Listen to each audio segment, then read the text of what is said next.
पहली बात तो भगवान सद्बुद्धि दे माननीय ओम प्रकाश राजभर जी को, जिन्होंने इस धरती से सुहेल देव राजभर का नाम से अपनी पार्टी को बनाया और इस उद्देश्य से बनाया कि सत्ता शासन में सबसे मजबूत स्तंभ पर हम वहाँ पर रहेंगे। मजबूत स्तंभ पर पहुँच गए और माननीय महाराजा सुहेल देव राजभर जी का अगर अपमान कर दिए तो ये पूरे समाज इनसे समझे कि चाहेगा कि इनसे माफ़ी मांगे। ये उन्होंने बहुत गलत काम किया, इसके लिए हम उनको भूरी समझे, उनको कह लीजिए कि मतलब आलोचना करते हैं कि इनसे मिला, मैंने जेपी नड्डा से मिला, मैंने राजनाथ सिंह से मिला, आप सबसे मिलने के बावजूद भी आपका एसटी आरक्षण का प्रस्ताव नहीं जाता है। हमारे जागो राजभर जागो के याचिका पर 13 मार्च 2024 को हाईकोर्ट ने एक निर्देश देते हैं कि सरकार ने अभी तक प्रस्ताव नहीं भेजा। तब आप बताइए, ये समाज सब तय करे कि ओम प्रकाश राजभर सही बोल रहे हैं कि जागो राजभर जागो की टीम सही बोल रहा है। अब ये समाज के ऊपर है और इन्होंने क्या कर दिया, कोर्ट की बातों को झुठला दिए। मैंने ओम प्रकाश राजभर जैसे ही मंत्री बने उसके बाद से लगातार सियासत तेज हो गया। आपको बता दें कि मंत्री बनने के बाद जागो राजभर जागो की क्या प्रतिक्रिया है, हम थोड़ा सा इससे बात कर लेते हैं। ये बताइए कि ओम प्रकाश राजभर अब मंत्री बन चुके हैं, क्या कहेंगे इसके लिए? देखिए, मंत्री बन गए हैं, उनके लिए तो हमने कहा कि बहुत बहुत बधाई, कम से कम मंत्री बने। और आज जिस प्रांगण में आपने खड़ा किया है, महाराजा सुहेलदेव की ये मूर्ति यहाँ लगी हुई है, जो कि पूर्वांचल का ये सेंटर, राजनीतिक सेंटर राजभरों के लिए माना जाता है। वो बनारस में आए और बनारस आ करके अब पहला, जबकि प्रथम आगमन वहाँ था जब से मंत्री बने हैं, महाराजा सुहेलदेव जी को माल्यार्पण नहीं किए। आज जागो राजभर जागो टीम ने उनको महाराजा सुहेलदेव सद्बुद्धि दे जी। इस सद्बुद्धि के लिए हम लोगों ने महाराजा सुहेलदेव से माफ़ी मांगा कि महाराज उनको माफ़ करिए, उनके पास बुद्धि नहीं, अगर बुद्धि रहता तो समाज में आए जिनके नाम से उनकी राजनीतिक रोटी चलती है, जिसके नाम से आज घूम कहते हैं कि विश्व में, पूरे भारत में हमने महाराजा सुहेलदेव के नामों का घर घर तक पहुंचाया। आज उन्हीं के नाम से जो राजनीति करते आए, आज उन्हीं को भूल गए। उनको याद दिलाने के लिए जागो राजभर जागो ने यहाँ माल्यार्पण किया। अभी आप देखे होंगे, परसों आए उस एक चैनल पे बोले कि सर्वे, वो पत्रकार ने पूछा कि आप एसटी आरक्षण के बारे में आप क्या कहना चाहते हैं, तो कहे हमने सर्वे कराया, सर्वे करा करके शोध संस्थान को भिजवा दिया है और शोध संस्थान से फाइल अब दिल्ली जाएगी। अरे भाई, आपको अगर जानकारी नहीं है तो आप पढ़ लिया करिए कि कैसे हो, इसकी प्रक्रिया क्या होती है। आप देख लीजिए कि ये न्यायालय का आर्डर है। अगर इनके हिसाब से कि कह रहे हैं कि सर्वे हमने कराया है, तो इस हिसाब से न्यायालय गलत है, नेताजी सही है। क्योंकि जागो राजभर जागो के फाइल पर कोर्ट ने कहा है कि जागो राजभर जागो के अनुपालन में सर्वे हुआ है, और वो कह रहे हैं कि सर्वे हमने मुख्यमंत्री से मिलके शोध संस्थान को फाइल भिजवा, जबकि सर्वे होकर शोध संस्थान सर्वे करता है, सर्वे करके शासन को भेजता है, शासन सेंट्रल गवर्नमेंट का भेजती है।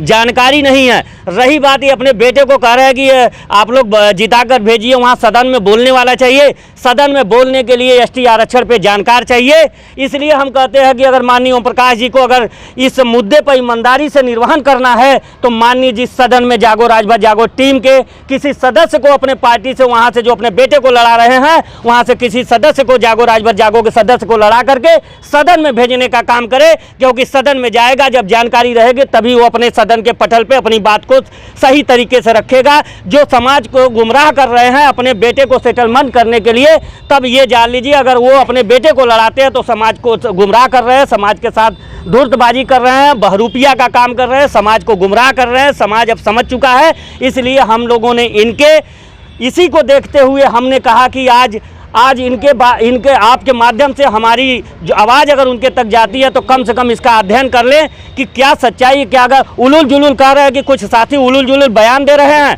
हम लड़ रहे हैं, जागो राजभर जागो रीट याचिका किया है, कोर्ट से लेकर रोड तक। अभी आप देखे होंगे, हमने पक्ष और विपक्ष से दोनों लोगों से मिल करके हमने अपने घोषणा पत्रों में हमने कहा, जो अपने घोषणा पत्र में डालेगा, राजभर समाज उसके साथ रहेगा। राजभर समाज का कोई ठेकेदार नहीं है, राजभर समाज किसी का गुलाम नहीं है। ठीक है, आप क्या कहेंगे भाई ओम प्रकाश राजभर को लेकर? पहली बात तो भगवान सद्बुद्धि दे माननीय ओम प्रकाश राजभर जी को, जिन्होंने इस धरती से सुहेल देव राजभर का नाम से अपनी पार्टी को बनाया और इस उद्देश्य से बनाया कि सत्ता शासन में सबसे मजबूत स्तंभ पर हम वहाँ पर रहेंगे।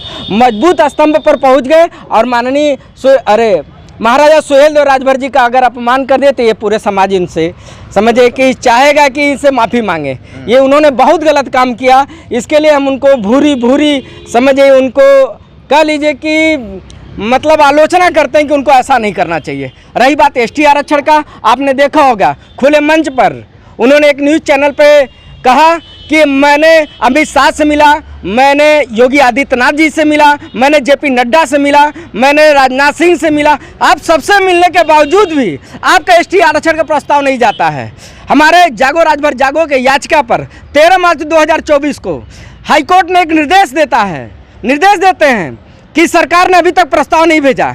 तब आप बताइए, ये समाज सब तय करे कि ओम प्रकाश राजभर सही बोल रहे हैं कि जागो राजभर जागो की टीम सही बोल रहा है। अब ये समाज के ऊपर है। और इन्होंने क्या कर दिया, कोर्ट की बातों को झुठला दिए। मैंने ओम प्रकाश राजभर मैंने कोर्ट हो गए, और इस तरह अब ओम प्रकाश राजभर कोर्ट के बात को झुठला दिए, और समाज का जो जागो राजभर जागो ने जो याचिका दिया वह गड़बड़ हो गया। अब ये इनको झूठ का खेल अब नहीं चलेगा। अब पूरे भारतवर्ष में ही नहीं, पूरे उत्तर प्रदेश के सारे लोग अब यह जान चुके हैं, बहरूपिया के रूप में अब समाज को ढकने का काम कर रहा है। और आग्रह करेंगे, जब तक एसटी आरक्षण सरकार प्रस्ताव नहीं भेज पाती है, राजभर समाज किसी भी पार्टी को वोट न दे, किसी भी समाज को वोट न दे। या दूसरा है, या कोई भी पार्टी के लोग हम लोग का मैनिफेस्टो, हम लोग की बातों को, एसटी आरक्षण की बातों को अपने मैनिफेस्टो में शामिल करें, समाज उसके साथ रहेगा। क्या कहेंगे भाई आप? जी बहुत बहुत धन्यवाद आपका। हम तो यही कहना चाहेंगे, जो हमारे महाराजा सुहेलदेव राजभर जी का अपमान ओम प्रकाश राजभर जी ने मंत्री बनने के बाद पहली बार बनारस आए हैं, अपमान किए हैं, समाज उनको कभी माफ़ नहीं करेगा। जागो राजभर जागो तो कतई माफ़ नहीं करेगा, क्योंकि मंत्री बनने के बाद इन्होंने पार्टी सुहेलदेव राजभर जी के नाम पर पार्टी बनाया है, और पार्टी उनकी जब विधायक हो गए, मंत्री हो गए, मंत्री बनने के बाद बनारस अगर पहली बार आए तो उनको सबसे पहले महाराजा सुहेलदेव राजभर जी के चरणों में आकर स्पर्श करके उनको माल्यार्पण किए होते हैं। तब हमारा राजभर समाज अपने आप को गौरवान्वित महसूस करता। नहीं, राजभर समाज का कोई बेटा अगर मंत्री बना तो महाराजा सुहेलदेव राजभर जी का मान सम्मान किया। ये उनके आने पर महाराजा सुहेलदेव जी के माल्यार्पण अगर नहीं किए मूर्ति पर, तो पूरा राजभर समाज और दुखी और नाराज उनसे, ओम प्रकाश राजभर जी से। इतनी नाराज़गी क्यों? हो सकता है कहीं उनको पता नहीं चला होगा, बहुत बड़ी जिम्मेदारी मिल गई है, तो इतनी नाराज़गी क्यों है? देखिए, नाराज़गी उनके बातों से होता है समाज को, क्योंकि वो समाज में बहुत ज़्यादा झूठ बोलते हैं। किसी भी चीज़ को अगर करना होता तो इतना झूठ बोलने की क्या समस्या है आपको? झूठ बोलकर हर चीज़ करते हैं आप। कभी आप बताइए, हम लोग एसटी आरक्षण की लड़ाई समाज के लड़ रहे हैं। जागो राजभर जागो ये किसी व्यक्ति का नहीं है, ये पूरे समाज का है। आप उसको झुठला दे रहे हैं कि नहीं, सारा काम जो है हम ही कर रहे हैं, कोर्ट से लेकर रोड तक आप ही सब लड़ाई कहते हैं। कुछ साथी उलूल जुलूल बकते हैं, आपके बयानों से हम लोग बोलते हैं। आप बयान जो देते हैं समाज में, वो बयान आप गलत देते हैं। आपको सोचना चाहिए कि कोर्ट अगर इस एसटी आरक्षण के निर्णायक निर्देश दिया है तो वो इसी तरह थोड़ी दिया होगा। उसमें हम लोग कोर्ट में पिटीशन डाले, सब कोर्ट साक्ष्य दिए, प्रमाण दिए, तब वो जो निर्देश आया है कोर्ट का, तब वो फैसला मिला है। नहीं, इसके पहले कोई नहीं जानता था कि एसटी आरक्षण में जाना है, कि एसटी में जाना है, कि एससी में जाना है, कि किस में जाना है, किसी को पता ही नहीं था। ये तो निर्णय कोर्ट ने दे दिया कि सभी को एक दिशा मिल गया कि नहीं, इसी में हमको मांग करना है। इस मांग को और मांगना चाहिए और इसको सरकार तक पहुंचाना चाहिए। तो आप जो उलूल जुलूल झूठ बोलकर आप समाज को गुमराह कर रहे हैं, ये कहाँ से क्या मतलब है? आप मंत्री हो गए तो आपकी सारी बातों को सही माना जाएगा, कोई विरोध नहीं करेगा। विरोध करेगा, जब झूठ बोलेंगे तो विरोध करेगा। ये जागो राजभर जागो, सही को सही, गलत को गलत कहने वाला टीम है। किसी का कोई यहाँ कोई खिलाता नहीं है, न कोई हम लोग को तनख्वाह देता है। ठीक है, तो आप देखिए किस तरीके से ओम प्रकाश राजभर माल्यार्पण नहीं करने की वजह से जागो राजभर जागो काफ़ी नाराज़ है, क्योंकि इनके जो महाराजा हैं, राजा हैं, उनको कहीं ना कहीं ठेस पहुंचा है। सीधे तौर पे इनका यही कहना है कि हम आज माल्यार्पण कर महाराजा सुहेलदेव से हम लोग खुद माफ़ी मांगे हैं कि जिस तरीके से ओम प्रकाश राजभर मंत्री बनने के बाद माल्यार्पण नहीं किए हैं, और जिस तरीके से एसटी आरक्षण को लेकर जो बातें वो कहते चले आ रहे हैं, उसको भी लेकर ये लोग काफ़ी नाराज़ हैं। विशेष रिपोर्ट कर रहे थे, तो हमारे साथ बने रही कैंडी बनारसी के साथ। हमें दीजिए इजाज़त, नमस्कार।